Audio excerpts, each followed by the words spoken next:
Then the another component of the budget is the marketing budget. Though is coming in the last, it's not the last. It's usually done together with the revenue budget. So I think that the sequence here in my slides is wrong.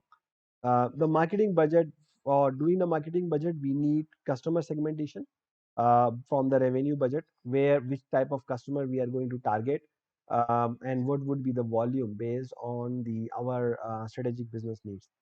We also need to look at the willingness to pay of the customer and the value proposition that they demand. So, and which change over a period of time. So it's not like every year the customers are going to remain same. Their willingness to pay is different because they it can be affected by the pain that they are having, by the alternative options that they may have. If there's a new product, their willingness to pay for our product may reduce down because there may be cheaper alternatives available in the market. And the value proposition that they demand is also going to increase based on the new products. That's why there is always a new product launch between Samsung and Apple. Every year they launch something new. Why? Because they need value proposition, higher value proposition every year.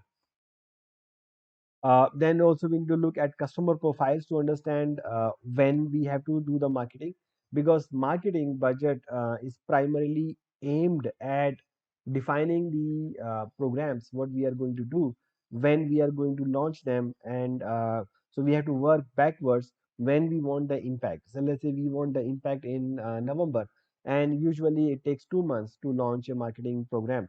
So it means we have to start doing the activities by September. And if it takes like 1 month to prepare the setup, then it means we need to actually effectively spend money in August. Yeah, in August, right?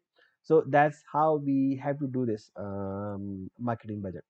And then what are we going to spend on digital and traditional media?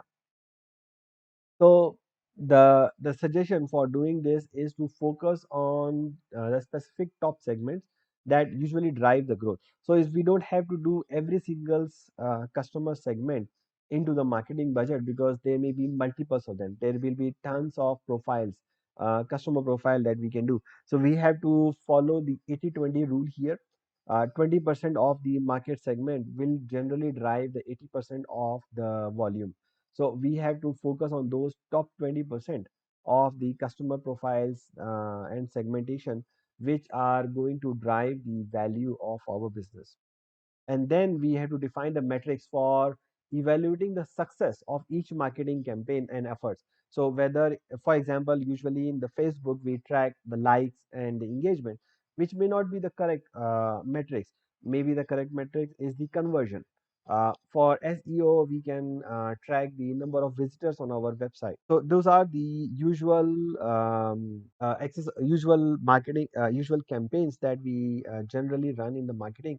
So every marketing plan has to have a specific measurement to measure, so that you can generate some key performance indicator throughout the budget to track the performance in the future.